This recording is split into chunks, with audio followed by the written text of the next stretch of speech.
Hello and welcome to episode 3 of season 2 of Anime Kiwi. I'm Mike, I'm KotS. and we're back after a week break, and this week we're finishing up Kids on the Slope by we watched episodes 9 through 12, the last 4. Indeed we did. And a lot of stuff happened in these episodes. A lot of stuff, a lot of it doesn't make a lot of sense, but it's not necessarily a negative thing. No, and assuming you're talking about the ending, I can fill in some stuff, because the ending was kind of rushed. And a bit vague. Yeah, the comic fills in a lot more of that. Basically, those last 2 episodes are going through almost two volumes, so about 10, 12 chapters worth of content very quickly, and they even left a bunch off the end. Well, that sucks. Yeah, but time constraints. I think we talked about last episode how much of a shit show anime production in general is. They just might not have had the time in whatever was going on to finish it off. Well, you know, anything production is mostly just a tire fire anyway. Yeah, well, especially when you're dealing with having a hard air date that you have to meet, that you have to have something by. Yeah, I don't like the idea of deadlines at all. I like them to a point, because I feel like they help me focus. Like in school, I never did assignments till the night before, and knowing that deadline was there was all that got me doing them. Well, I'd get an assignment and I'd do it like the night I got the assignment, and then it would just be 2 weeks of just waiting. Oh, that's the exact opposite of me. Yeah, it's just because I always figured that if I get it out of the way, I don't have to worry about, because it just makes you more anxious the more the day comes up. I guess. The crunch helps me, I feel. Like, I had a class that they assigned homework, but they didn't collect it. It was like just a self-study exercise, basically, and I just never did it because I didn't feel the impetus to do it. Well, there's the flaw in that idea. Yeah. Anyway, episode 9, I thought was probably the least engaging out of these 4. Well, if you jog my memory on what happens, then I'll be able to comment on that, because the show's kind of a jumble all in my head. Yeah, so this was Christmas time. And oh, right.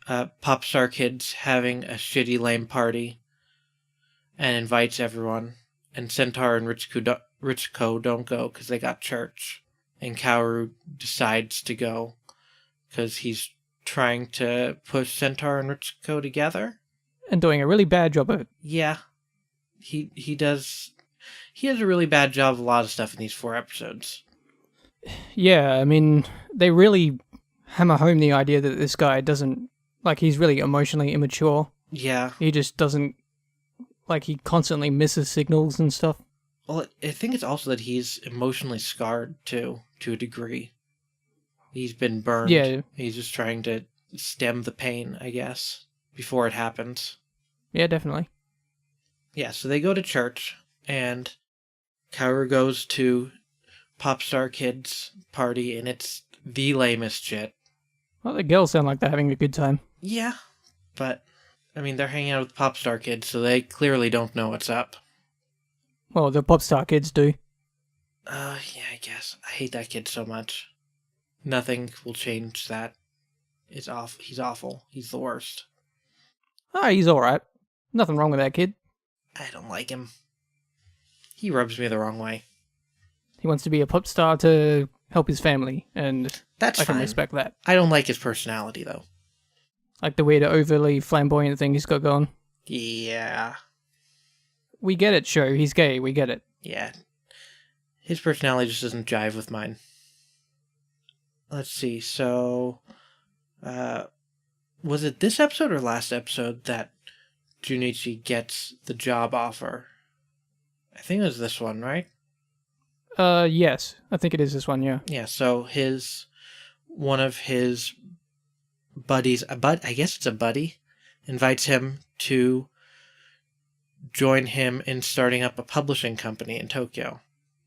See, I got the impression that this was some sort of, like, progressive organization, as in when he says publishing company, he means, like, oh, they're going to be publishing, like, propaganda, basically.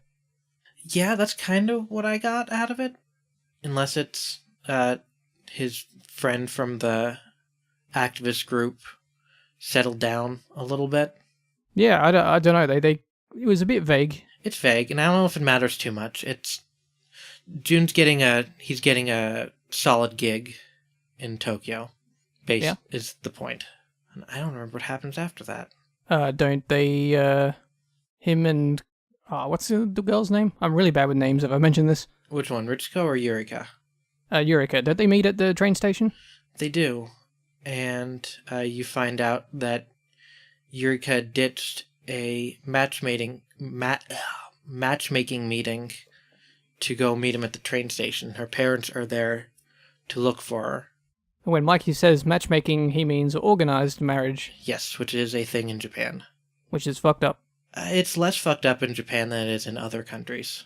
In Japan, it's more like online dating, except offline. Yeah, I find any sort of coupling where one or more of the people don't have any choice in the matter is just, It's not that they don't have a choice in the matter. Well, she sounded like she didn't have a choice in the matter, so. Well, it is that her parents didn't want her to be with Jun, and she didn't want to do the matchmaking thing, I think was the problem. They made it sound like it's an arranged marriage, though, so. It's not, it might have been in that case, but in general, Omiai isn't an arranged thing. It's, like I said, it's basically, maybe not for this situation, but in general, it is online dating type stuff, except through a brick and mortar agency, because Japan. Well, they even mentioned in one of the earlier episodes that her parents were going to find her a man for her. So I think this is a pretty obviously arranged thing where she doesn't have any choice. Yeah, in this case, you're probably right. Yeah, they were trying to really hammer home the idea that she doesn't have any control over who she, will marry without Junichi. Yeah. But anyways, before her parents showed up, Junichi was trying to make her stay there. And then when they came screaming for her at the station, he pulls her into the train with him at the last minute.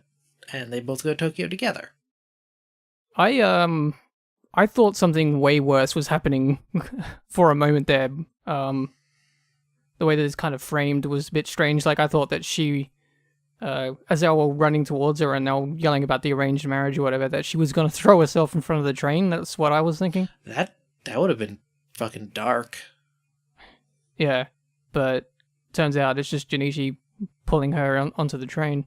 Yeah.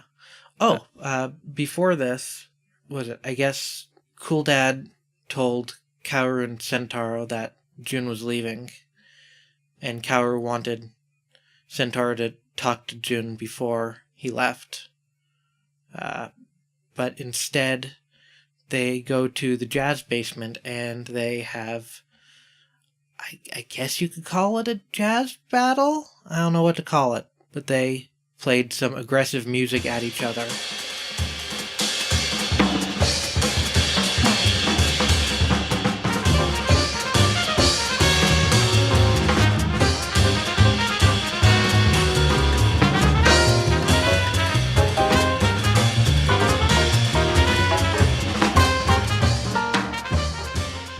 Yeah, I wouldn't know what to call that. Yeah, it's weird. Jazz is a weird thing. But they did that. And it was pretty neat. I've been listening to the soundtrack for this a lot. I listened to it a bunch in my road trips that I took in the last week. So coming back to the series after listening to it a bunch is a little bit different, because you recognize all the songs in the soundtrack. Oh, yeah? So I don't know how to make what I'm trying to say make sense here, but you gain a little bit of a different appreciation, I guess, by knowing the music pretty well as it starts playing. It helps set the mood for the scene, I guess. Or it did to me, at least. I kind of think that it's best left just letting the impact of the musical scenes happen in the moment, rather than, like, because if you listen to the soundtrack a bunch and then, like, the impact of what they're doing in the moment, I think for me it would be somewhat lessened. Because,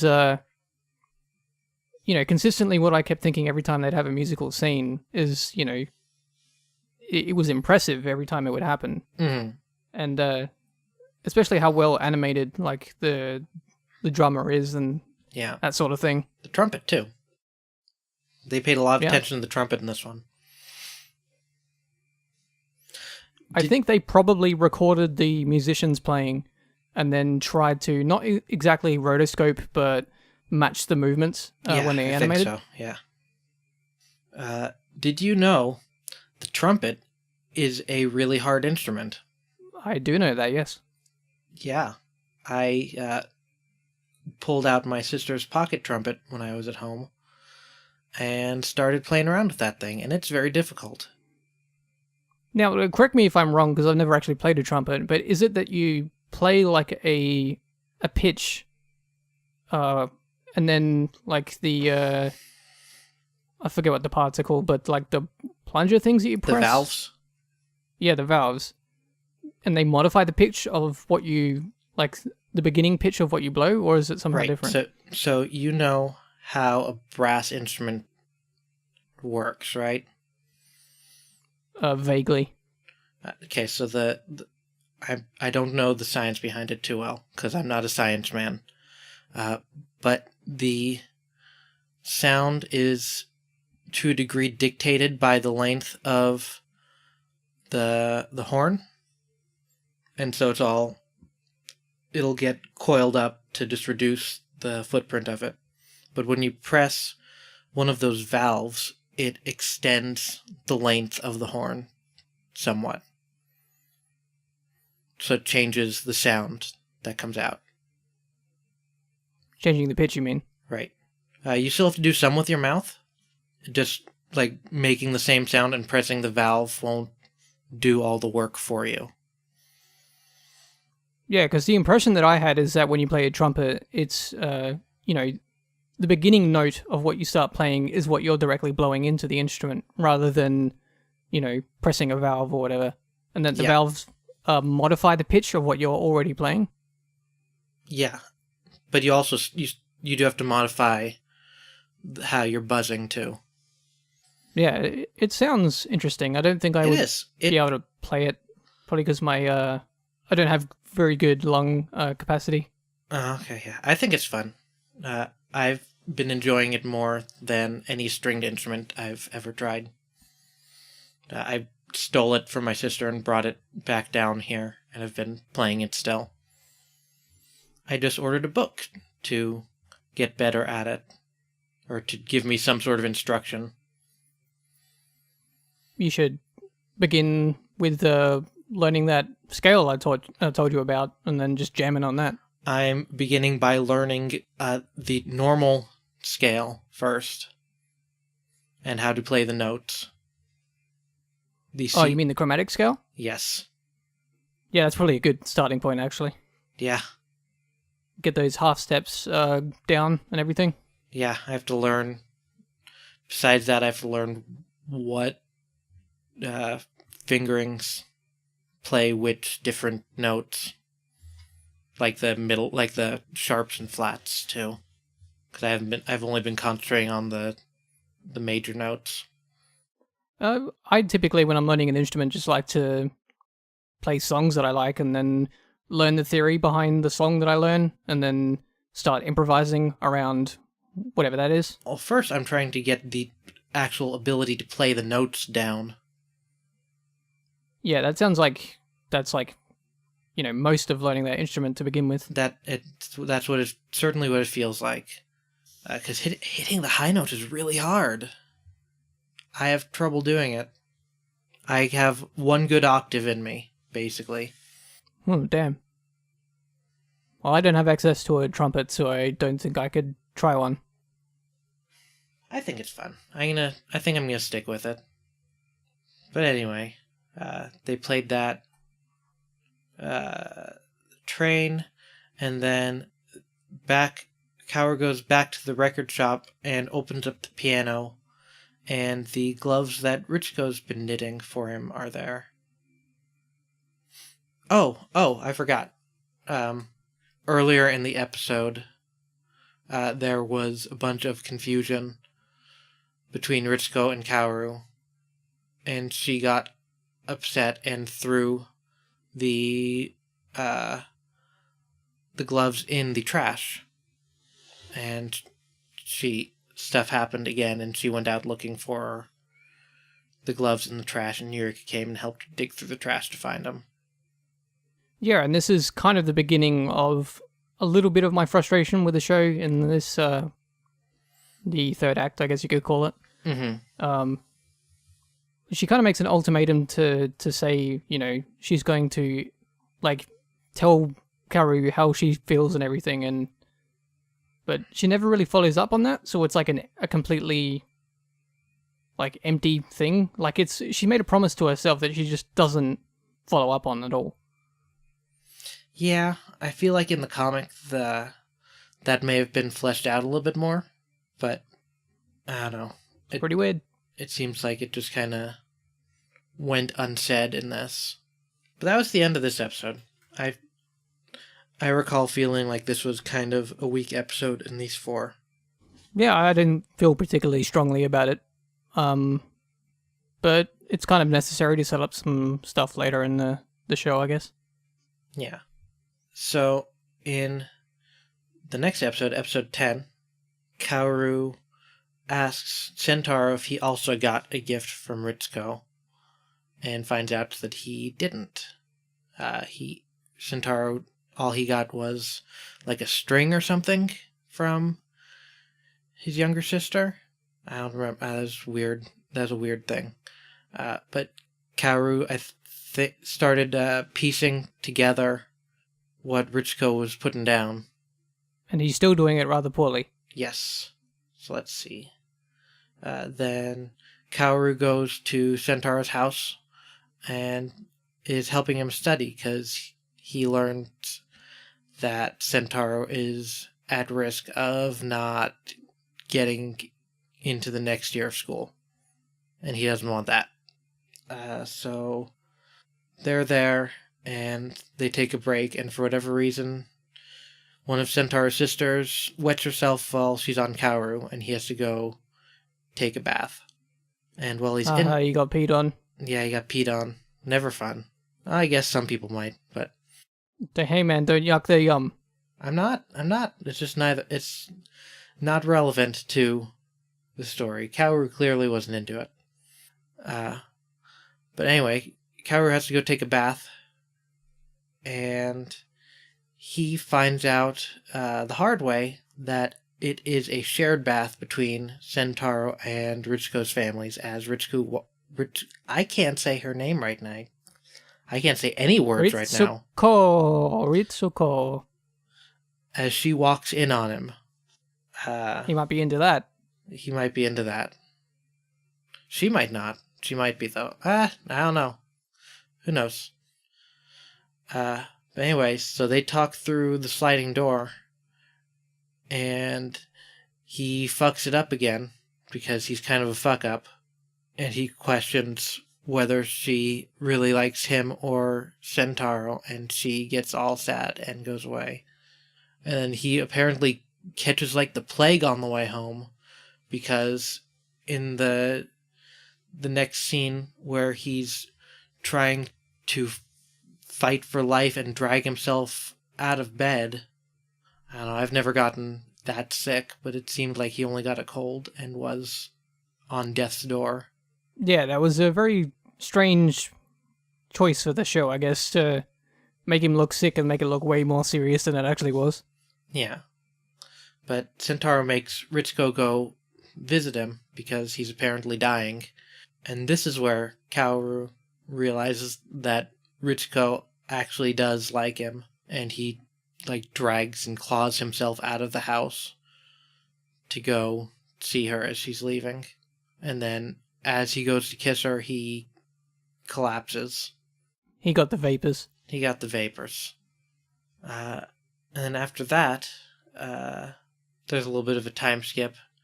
And shitty pop star kid has thrown down against Kaoru and Sentaro in the school paper.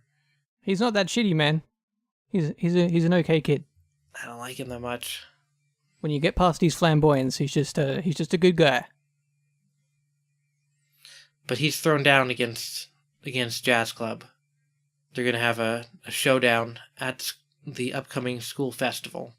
And then the episode ends with Sentaro hearing that his foster father is gonna be coming home. And he... Kind of the... sorry to interrupt, but I was just commenting on, like, there's a kind of a pattern this show goes in where, you know, it's like a happy, fun times, and then immediately after there'll be some sort of really dramatic scene that fucks everything up. Well, you can't be all dramatic, or else those scenes lose their impact. Well, that's what I mean, though, is that those scenes are set up specifically in order to make it so that, you know, when the dramatic thing happens, that there's something lost, rather than just drama for drama's sake, you know? Yeah. It's good writing. But anyway, when Sentaro hears that, he decides that he needs to not be there, and he resolves to let his pigeon go and run away from home. And that's where that episode ends. Yeah, yet more character development for Sentaro and not a lot for everyone else. Yeah, well, I think you got it right in the last episode. The show is mainly about him. Yeah, I mean, it's a show about him, but it centers on Kaoru, which I think is kind of strange, but interesting, I guess. Well, I think it's appropriate since it's basically the story of how they're best friends forever. Yeah, I guess so. So it's a story about him from the perspective of his BFF. And maybe one day, according to my fanfiction, there'll be more. Maybe. I'm sure there are numerous people out there who wish that and have similar fanfictions. I can almost guarantee you there are similar fanfictions and comics out there. Well, man, I'm the one that wrote them all. Oh. Good thing I didn't... I don't know where I'm going with... I had no joke. I was hoping it would materialize. Poor Mikey. Shut up, it's 1:30 in the morning. I'm a sleepy boy. Maybe one day you'll tell a joke, and maybe one day it'll be funny. And when that happens, it'll be the one that gets in here. Oh man, I can't wait. That's when we're gonna get all the fans. They'll be like, shit, did you hear that Mike kid told a joke? What? No. Bullshit. I ain't gonna listen to this and find out. You're lying to me, you motherfucker. I'm giving him all my money on Patreon right now. Fuck, I need to remember to make a Patreon before I air an episode where I make a joke. Yeah, that's what you're gonna launch the Patreon with, and it's gonna have just a big heading that says Mikey told a joke. I kind of want to do that. I think that'd be pretty funny. Yeah, I get a kick out of it. Or have that be the first update that you send out to people. Yeah, I mean, either could work. So, episode 11 is when Centaur's uncle comes home. That's basically what he is, I think. It's his foster father. But Adoptive father? we'll get into that. But yeah, we can say adopted father. And so as Centaur's leaving, Kaoru basically tackles him and futilely tries to beat on him to get him to not leave, and subsequently gets the shit kind of accidentally beat out of himself. But he's ultimately successful in getting Centaur to not run away. He reminds him to not be afraid. Yes. And then his foster father comes home and gives everyone presents. And he gives Centaur one too, and it's a nice fountain pen. Which is a strange coincidence since how much you go on about those things. Fountain pens are great. Nah man, I live in the future. I press a button for my letters to come out. Fuck that. No buttons. No something. No buttons, no joke, apparently. Hey man, if we can't all tell jokes. On this podcast, none of us can. I'll get there one day. Shit, it's gonna be an even bigger deal when you tell one than when I tell one. Hey man, don't go there. That's the day we just canceled the podcast. We've peaked. I'm not dignifying that. I tell jokes all the time. They're just not funny. What? I don't think you've told a joke once on this podcast. Nope, I'm not engaging with this. Anyway, the fact that Centauro got a gift too just kind of proves to him that his foster father sees him as one of his, like, biological kids. Well, it goes a bit different than that, because he initially rejects the gift, and then his foster father guy says, you don't reject a gift from your father or something, and then him actually saying that he's his father is what it changes his mind, I guess. Yeah, that's a good point. Kind of shows him that he has changed somewhat. Yeah, that he's, I guess, not still upset with Centauro for being there when his mother died. Existing? Yeah. He's trying to get over the awkwardness between them because of what foster dad did, or how he acted. Acted like a little kid. Yeah.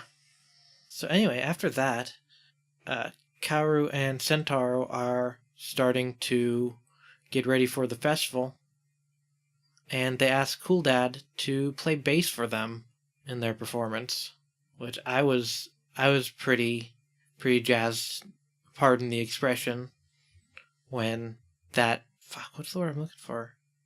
Happened. When that happened, sure. That's not the word, but it'll work.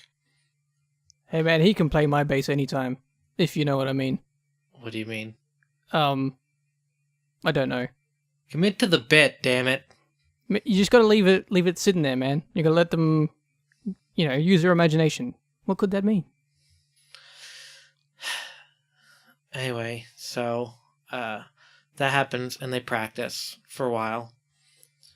And then, at school, one of the next days, Kaoru sees that the pop group thing is getting some costumes and a following even before the festival starts, and starts freaking out that they can't win.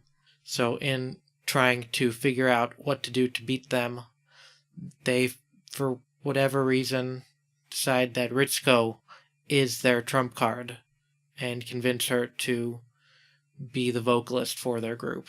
And they practice, and she sings the Sound of Music song. And they have a nice moment where they lay on the floor and talk about what their favorite things are. Mine's pizza. Pizza's pretty good. I had pizza tonight. I had buffalo chicken pizza. Sweet. It's pretty good. But after that, Centauro sees that Kaoru forgot some sheet music, and he goes off to meet up with him to give it back by means of Scooter. And then we see that something bad probably happened to Centauro, because it looked like a truck drifted into him. Like an initial D sort of drift? It looked a little bit like it. Did it look cool? I mean, you watched the episode. You should know if it looks cool. Man, I'm being the audience stand-in right now. I need to know whether or not it's a sick drift. It wasn't that sick. I mean, it hit a guy on a scooter. The sickest drift of all. So, Kaoru's waiting for Centauro at the festival, starting to get annoyed that he's late, and Ritsuko comes out in tears and tells Kaoru that Sen got into a car accident, at which point Kaoru rushes over to the hospital, and find out that Centauro's fine, but his younger sister was on the scooter with him and is in critical condition and just came out of surgery, which was more awful than I had anticipated them doing in this. Yeah, I mean, the show often, he thinks the obvious thing's going to happen and they kind of sidestep it a little bit. Yeah, the show doesn't pull its punches with this stuff. Yeah, it doesn't. I mean, a lot of this stuff is, as I've mentioned in the previous episodes, is that it's Like the word I'd use to describe the writing is kind of deft. Mm-hmm. It doesn't go for the obvious things and pulls things off in a very delicate manner. Mm-hmm.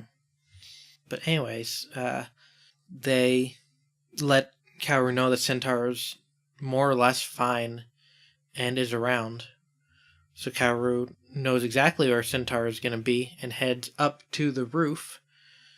And they basically have like a reprise of that moment from first episode, which I think is this basically establishing that Centaur likes taking naps on benches and chairs covered by sheets. Yeah, that's what that meant, that character scene, nothing else. Yeah. Oh, I found out why that scene in the first episode was like so prominent. What's that? That's because that was a 2-page spread in the comic. Wait, so they really laid into that joke in the comic?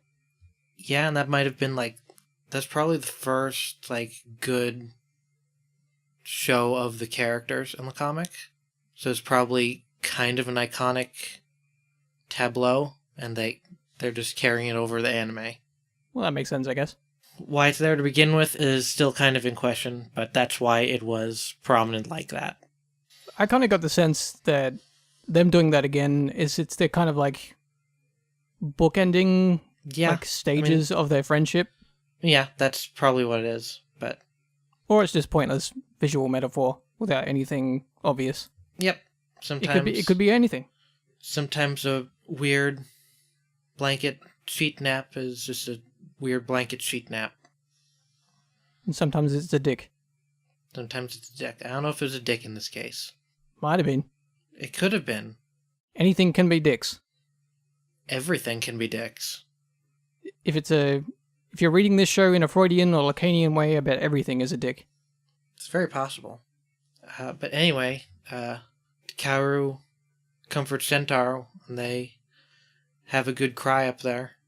And then Kaoru wakes up alone under a sheet and finds out that Sachiko's woke up and she's gonna make it. But they also find out that Centaur ran away for realsies this time. And it's a bummer. Yeah. And they realize pretty quickly that Centaur is never coming back.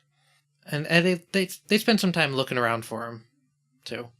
This is exactly what I meant with the pattern the show goes in, because you've got the scene with them figuring out what they're gonna do at the festival, and then immediately this happens, you know. Mm-hmm. So you don't just have the dramatic scene of, you know, who's been hurt and then finding out who's hurt and like kind of the catharsis of that and everything. Mm-hmm. You lose the possibility of them having that performance on top of that. Yeah. But anyway, in the comic, when Kaoru's going around looking for Centaur, asking around, he goes to the church and finds Centaur's foster dad basically doing the same thing there. And he goes in and talks to the priest and shows the priest that Centaur left his rosary behind. And the priest fills Kaoru in that Centaur is not related to that family at all, basically. He was abandoned at the church when he was a baby and grew up there until he was like 3. And then his foster dad came and took him in. And that story about him being the child of his mother, or the foster father's sister, and an American sailor is basically made up so the grandmother would accept him because she hated Americans. And Centaur is clearly mixed. It kind of makes sense that they would cut that, actually. Yeah. But so it revealed that a lot of Centaur's, I guess his inner turmoil was because he's worried about being abandoned again. And that was revealed to be why. That's why he always keeps the rosary on, because he feels like if he has that, he knows, it was that if he loses that, he would feel like he would be abandoned again. So yeah, that's one thing that they left out, that I think the comic probably fleshes these things out a little bit better, especially in these last 2 episodes. I think if you're editing for the screen, and it makes sense to cut that, because his characterization in the show, and the reason that he does the things he does, like the justification in the show already fits and already works. So putting that in on top of that is just unnecessary. Like it's development without really any purpose. So it's just taking up time, really. Yeah, I mean, it works better in the comic. I wouldn't be surprised if they animated that and then cut it. Maybe. But that was that episode, and they realized that he's never coming back. And I think this was the episode where Kaoru was playing in the jazz basement, and then goes over the drums and starts beating on them, and Cool Dad comes down, thinking that Sentaro was back, and they talk about how he's never coming back. Yeah, I think it's this one. And then there's the next episode. Basically, the first thing we see is that the roof has been opened up to everyone now, and some kids start talking about how it was being monopolized by a third-year delinquent. And basically people are shit-talking Sentaro, kind of. Kaoru's in his counselor, and talking about how his grades are going up now that a certain someone who was distracting him before disappeared. So Kaoru's not having a good time. Pop star kid tells him he needs to get over it. Which is kind of an uncool thing to say to somebody. Yeah, because, fuck pop star kid. Oh, he's alright. His heart was in the right place. But Kaoru hasn't been going to the jazz basement for a while because he's studying for entrance exams. But he's... So... Ritsuko's upset that she's basically lost her 2 friends, since Kaoru's not around either. And she's in, I guess, a soda shop or a milkshake shop or something, and sees Kaoru outside and invites him to go study with her. And they go to her house. And at some point in here, Kaoru decides, hey, Centaur threw everything away, so I'm going to do that now too, I guess, and burn all my bridges. Except I'm going to do a way worse job of it. Yeah, I don't know what he must have been thinking there. It was a very strange scene. After I read the comic version of it, I kind of understood a bit more. He hadn't told Ritsuko that he was going to leave for university yet. And I guess instead of making her sad because he was leaving, he decided it would be easier on both of them if she hated him and he left, which doesn't make a lot of sense, but he's already probably pretty fucked up from Centaur leaving, so who knows what made sense. That would have made the scene make more sense, I think, if they'd added that point, because in the show it just makes him look like a creep. Like, and obviously doing that anyway would still make him kind of a creep, but the way that it comes off in the show without that explanation is that he's just being like kind of a scumbag for no reason. I wonder if he talked to June about that move at some point. Yeah, the kind of weird rapey thing going on. Yeah. Not a fan. No, but he basically pushes her down and says that he's glad that Centaur disappeared because now they can get closer without him being in the way. And she understandably gets real upset about multiple things in the situation. And then things are real awkward with them through the point where he leaves on a train to go to college in Tokyo. But before that, he goes to the music shop to basically tell Cool Dad what's up and tell him he got accepted to medical school in Tokyo. And Ritsuko won't come down to say bye, so he goes outside and basically confesses everything to her window, where she's inside, kind of curled up. And then it's train time. And then we get a classic chasing after the train moment. Yeah, it's cliche, but it works fine. I think it's better than what was in the comic, to be honest. What was in the comic? In the comic, Ritsuko did go with her dad, and they just kind of dispelled the awkwardness right there. The dad's basically, oh, yeah, sorry we're a little bit late. Ritsuko really wanted to make you some food for the train ride. and then they make a joke, and she forgives him, and then he goes off on the train. I don't know. For the tone the show's going for, I feel like what they did works for it. Well, I respect the show more when it's being a bit more grounded, when it's being less, like... Cliche. Yeah, like melodramatic. Yeah, I guess. I don't think it was bad. Yeah, it wasn't terrible. And then we get a really big time skip. 8 years pass. And in the comic, it doesn't explicitly go into everything that happened. There's only a couple chapters, but it tells you what happened between the train and 8 years passing and Kaoru being a full doctor, or a resident, I guess. And basically, Kaoru went to college, and in the comic, he went to college and tried to forget about stuff in Kyushu, but eventually ended up joining his college's jazz club, and through them got a job playing piano at a jazz bar, and he met up with Jun, and that got him looking around Tokyo for Sentaro, because he thought that, hey, he might be up here. If he plays drums, this is probably the place you want to be to try and get a job playing drums. And that doesn't end up happening, and Kaoru becomes a doctor then. Wait, so that's all? Is that all before he becomes a doctor, or is it kind of? Yes, that's when he's in medical school. Oh, okay. Or I guess in his undergrad, but he's in the medical program. So, and there's a scene where Jun first shows up to the bar that he plays at and kind of crashes their performance and starts playing trumpet while he's on the piano playing. But anyway, so we're back to the cartoon, and 8 years have passed, and Kaoru's now a doctor. And Yurika happens to be at this hospital, and she is 6 months pregnant with Jun's kids, and shows Kaoru a picture of a friend's wedding on an island, and says, "Hey, does this look like anyone to you?" And it did. So Kaoru rushes to that island and finds out that Sentaro is a priest in training there, and he takes care of the orphans on the island.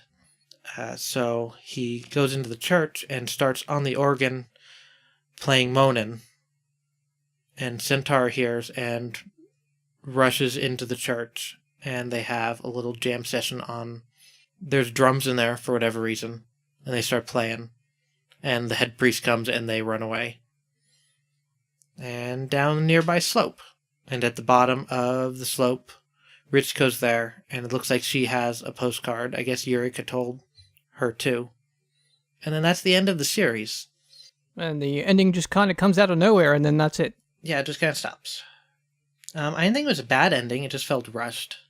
I guess my problem with the ending is that, like, you have the 8-year skip, right? And then they meet up and then everything's fine again, and then they just run off together, and it kind of, like, for a show that does a decent amount of character development and is fairly deft, as I've said, it just seemed kind of like a bit cliche, I guess.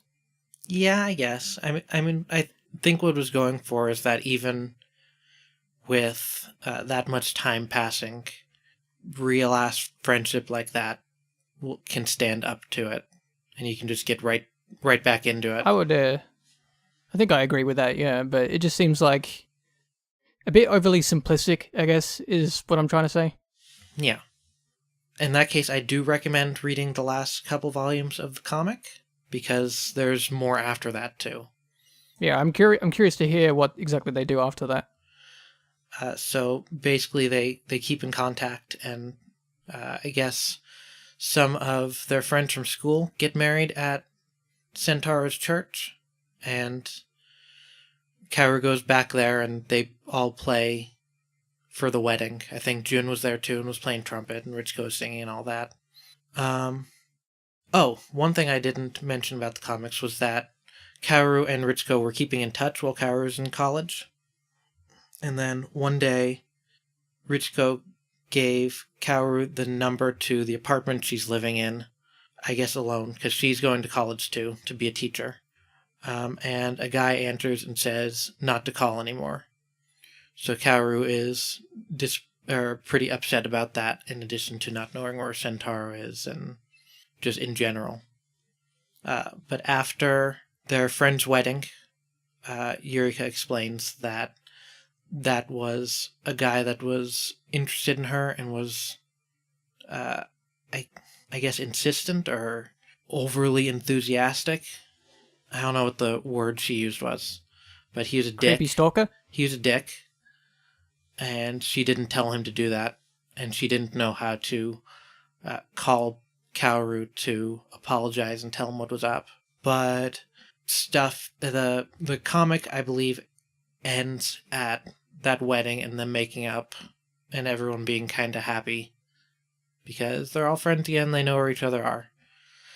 And then you get the there's a volume which is a bunch of side stories, and you learn about there's a nice little story in there about how Cool Dad learned the bass. Did he buy a bass and then learn to play it?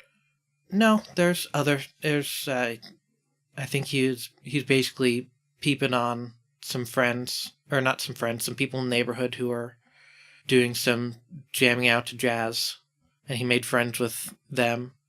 And then his friend's brother went off to war, and then eventually his friend went off and joined the Navy and died in the Navy, and then he joined the Navy too and ended up in the doing Navy? stuff there. Yeah, he ended up in the Navy. And in then, the Navy. Yeah, and some other stuff happened. And it's a long thing, but it was a nice little story. It gave him some character.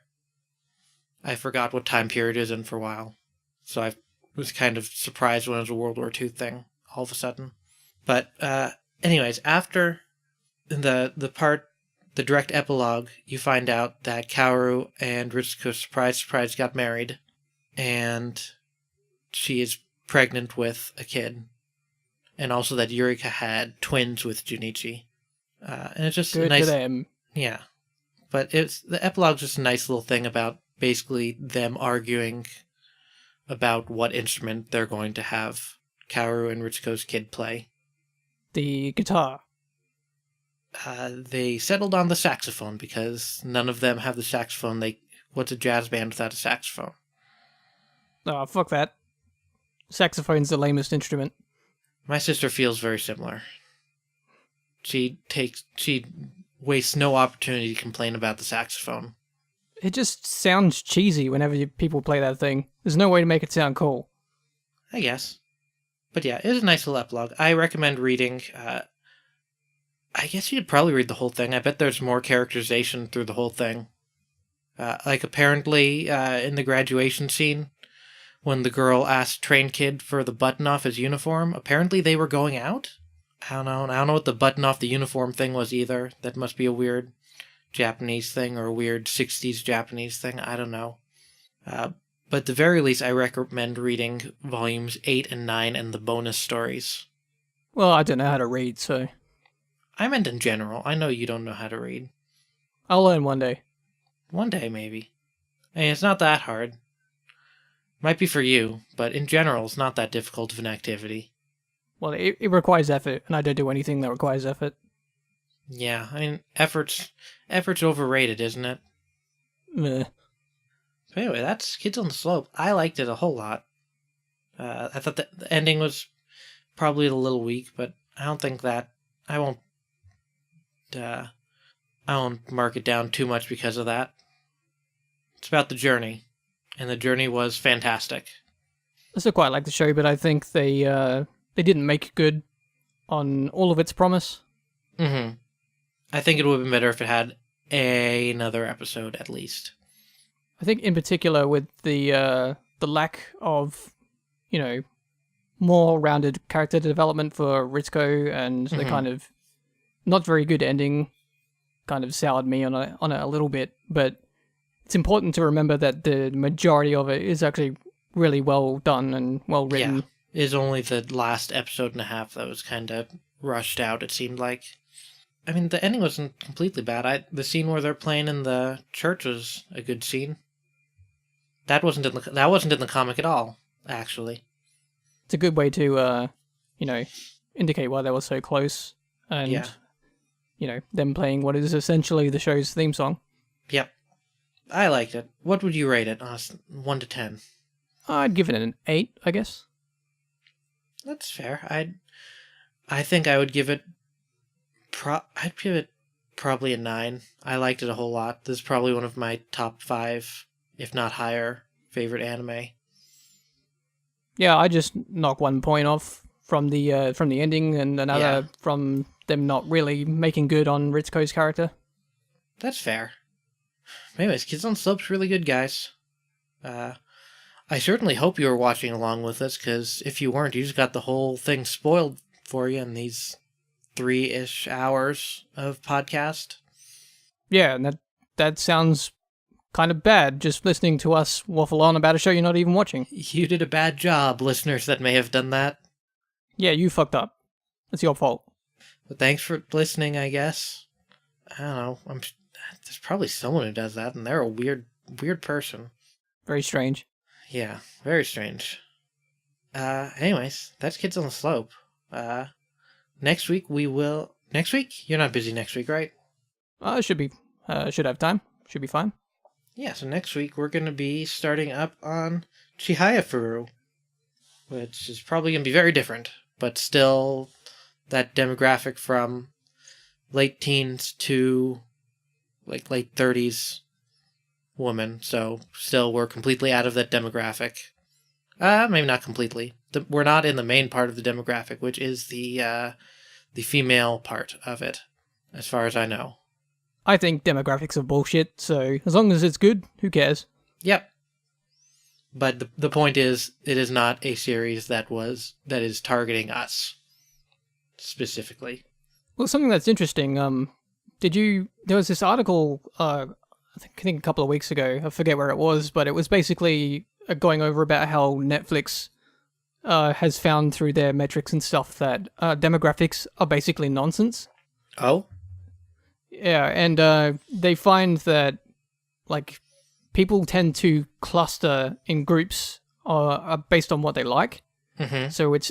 So instead of, like, let's say, everybody from 18 to 30 in the male demographic likes this sort of show, what they found is it's less that and more, like, for example, like your friends group, you might cluster around people who like the similar stuff that you do. And so they found that, like, the majority of anime that's consumed on Netflix is outside of Japan, for example. Mm-hmm. And it's not based on regions or anything like that. It's just taste groups, I guess, is probably a good way to call it. That's interesting. I learned somewhat recently how the star ratings on Netflix actually work, and it kind of blew my mind a little bit. This is actually sort of funny, because I've seen people have this reaction multiple times, and I've always known that it's a predictive algorithm based on your taste profile, but for some reason... I didn't know that the stars were what Netflix thinks you would rate it, and not, like, the average rating for it. Yeah, apparently the way it goes is, if they can figure out what somebody can rate the movie Napoleon Dynamite... That is no stars, by the way. If they can predict whether or not you'll like that movie, then the algorithm works, basically. Because they found that people who like Napoleon Dynamite and people who hate it are kind of right down the middle. So, like, for example, from the sounds of it, you hate Napoleon Dynamite, right? Fuck that movie. That movie's a waste of film. But, you'd rate it 0. So if you look up Netflix, like Napoleon Dynamite on Netflix right now, if it's got 0 stars for you, then the algorithm works, basically. Okay. Yeah. And they've got, like, a standing offer that if somebody can program a better algorithm, that they'll pay them like $1 million. That's a lot of money. And they still haven't gotten anybody to improve it. I think they've had that offer since, like, 2008 or something. That's a long time. But yeah, I didn't know that it was them predicting your rating. And I was like, oh, that's why they always ask me to rate things. Yeah, man, they need to know what you like. So I guess I'll go rate more things. Even though I hardly ever use Netflix. Yeah, that's its episode. As always, you can send us your questions, comments, anything really, words of encouragement or deridement, to anime@gamekiwi.net. That is our email address. You can also reach us on Twitter @TheGameKiwi or on Facebook at facebook.com/TheGameKiwi. Be sure to go to iTunes and rate and review us. I think we're on iTunes as PodKiwi because all of our stuff is under one RSS feed because the podcast hosting we're using is expensive and I don't want to have more than one because I'm poor and not making money off of this. Speaking of which, that hosting is at podcasts.gamekiwi.net. And we also have, of course, youtube.com/gamekiwi. And that's it. That's all the ways you can get to us as far as I know. There's probably more, but I can't think of them right this second. Maybe like a psychic connection. Yeah. Just think really hard about Game Kiwi, and we'll know. We'll know. I'll know. Up! I felt that. You. What? I was thinking about pizza. Oh, not you. That fan out there who's just thinking really hard about Game Kiwi. Don't worry. I feel you. Maybe he was thinking about games while eating a kiwi. It's also possible. Man, now I want a kiwi. Fuck you. Mission accomplished. That's Kids on the Slope. It's pretty good. But tune in next week for us talking about the first 4 episodes of Chihayafuru. Go watch those yourself, too. Don't be that weirdo we talked about earlier. You don't want to be him. Yuck. Hey, man. I won't want to be friends with that weirdo. You can do that. Someone has to. But anyways, I'm Mike. I'm Katoda. Thanks for listening. And, as always, keep it anime.